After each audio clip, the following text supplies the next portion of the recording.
திருச்சிற்றம்பலம். எல்லாம் சிவன் செயல். நமச்சிவாய வாழ்க. துணையாவது நமச்சிவாயவே. குரு பார்வை கோடி நன்மை. ஆமாங்க, நாம் நாள்தோறும் நம் வீட்டிற்கு அருகில் உள்ள சிவாலயத்தில் பெருமானுக்கு தொண்டு செய்து கொண்டு வர எல்லாம் வல்ல பெருமான் குருநாதராக வந்து நமக்கு கருணை செய்வார்.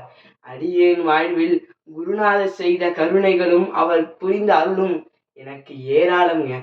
நம் குருஞான சொல்லியிருப்பார், அது உருவும் அது உருவும் அல்ல ஒருவன் உயிர்க்குயிராய் ஓங்கி திருவார் கமலை ஞான பிரகாசனிடம் வந்தே மலப்பதம் தந்தனை ஆண்டான். அருவும் உருவும் இல்லாத பெருமான் நமக்காக உருவமாக சிவலிங்கமாக முதலில் நமக்கு காட்சியளித்தார். பிறகு இன்னும் நமக்காக இறங்கி வந்து தானே ஒரு உயிராய் ஒரு மாட சட்டை தாங்கி குருநாதராக வந்து நமக்கு அருள் செய்கின்றார். நம் பெருமாளுடைய கருணையை, எவ்வளவு பெற்ற கருணை என்பதை நாம் இதன் மூலமே தெரிந்து கொள்ளலாம். அடியேனுக்கும் குருநாதர் ஒரு மிகப்பெரிய கருணை செய்துள்ளார்.